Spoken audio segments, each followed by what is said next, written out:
So what causes nervous system dysregulation or stuckness? And it's basically those physical things we talked about yesterday, which affects the mitochondria, which is like what produces energy in our body. If you've got a buildup of waste, if you don't have enough nutrients, if you don't have enough fuel, um, if you don't have enough energy for your cell, it affects all aspects of your health, and that causes dysregulation.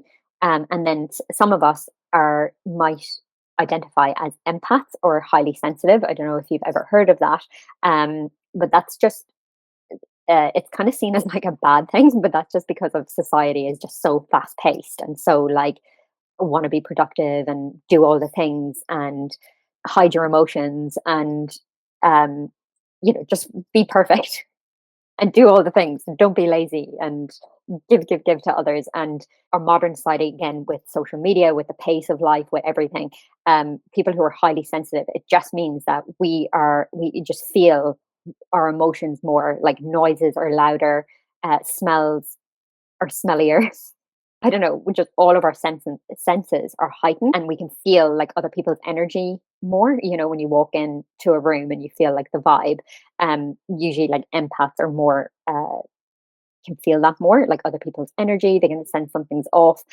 In our modern world, can make you more prone to nervous system dysregulation because obviously there's a lot of stimulus coming in. So empaths can really be really anxious and stuff, and eventually they can go into like shutdown to like try and numb out and like not feel all the senses or all the stimuli.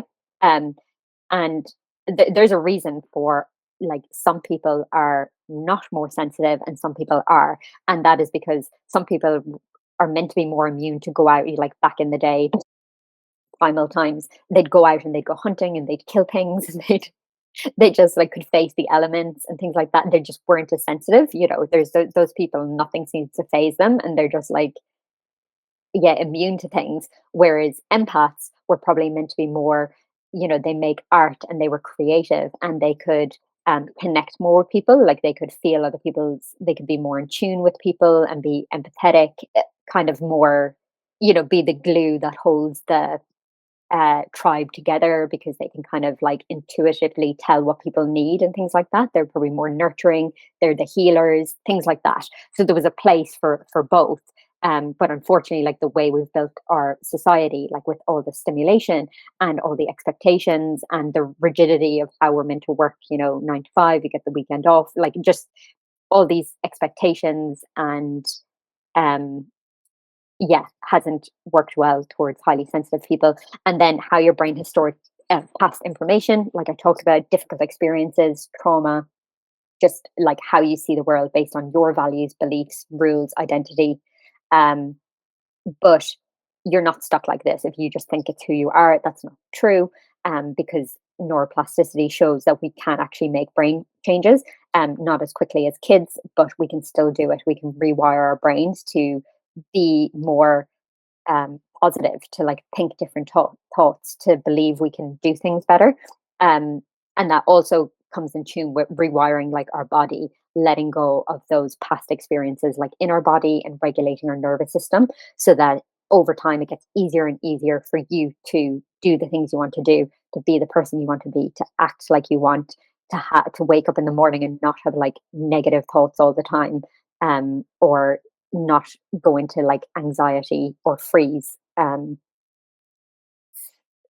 thing is, if you're burnt out or you just feel like numb, you have no joy in like what you feel anymore. If you're in collapse or shutdown, which I'll explain what that is in a minute, but if you're there, you have to go out the way you came in. I think that's just really important in my journey, to realize that you don't go from shutdown to calm, regulated, like a Zen, like Buddha.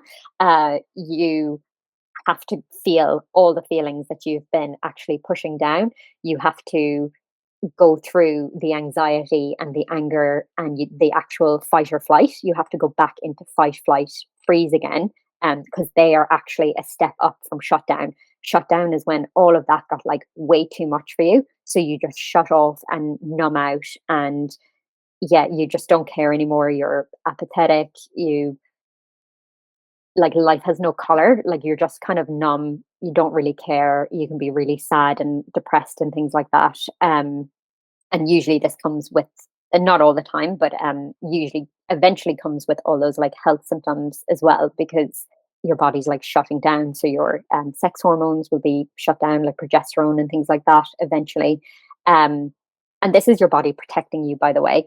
But it's just really important to note that actually, as you heal, it might feel like you're not healing because you're like, oh my God, I'm so full of like anxiety and rage and um yeah, this tightness in my chest and this feeling of like something's wrong and um teary and emotional, and it's because you've been shutting down for so long. So that's just something to note. Do you do to like actually change your state of being? And I talked about yesterday, it's body, mind, energetics, emotions. You actually have to deal with it all to really heal from it. Like if you just do the physical, you can only get so far. You're kind of like I said, chasing your tail. Like you constantly have to do like eat a particular way and eat enough food all the time and take supplements, and you're constantly going to be managing like your reactions, like because just because you uh, start physically meeting your needs, you've still got all like your emotions to deal with, trauma. Like if your nervous system's dysregulated, the physical alone won't bring it back into regulation, because usually there's a lot of like underlying like energy blocks and emotion stuck emotions and things like that that you might have like stuffed down or didn't know what to do with. Like I said, health is that's probably the easiest place to start. And that's why I started with the cortisol one yesterday, because they are things you can do. They're not once you start meeting your physical need, it gives you a bit more bandwidth to start doing those like emotional and energetic stuff, because that can be a bit more heavy. Things that impact your ability to tolerate stress. Uh, Illness, vitamin deficiencies, injuries, poor sleep, bad nutrition, movement, social media. Um, and like I said, the physical is what, like if your body doesn't feel safe physically, it won't feel safe to bring up those emotions and those energetic blocks. It has to, you have to have some level of safety in your body um, for those to actually come up and let you address them. Like I said, trauma and just past experiences, stored or unprocessed emotional pain. Um, this the primitive part that I talk about, like that part that like reacts before you can respond or think about what you're doing, and the part that like shuts down. It's usually, not always, but usually I see that as like your inner child. And the thing is, if your inner child isn't getting enough, um, inside all of us, like we're still humans, like we were babies once. And if we're not feeding ourselves properly, if we're staying up late scrolling social media and we're not getting enough sleep, if we're talking badly to ourselves all the time, like having negative thoughts and, oh, why am I like this? Oh, I'm so stupid. Oh, I'm so weak. I'm a bad mom or whatever. And if you imagine that, saying that to a child, how are they going to respond? Are they going to get like angry, sad, or are they going to like shut down because you are that child? If you're doing that to yourself, of course you're going to respond in one of those ways. So you have to kind of get to know your inner child, or those parts of you before that were hurt or sad or angry, and kind of reparent them. Like you have to, like I said, work on your nervous system regulation, clear space, do like a stress inventory, which we do in Revive.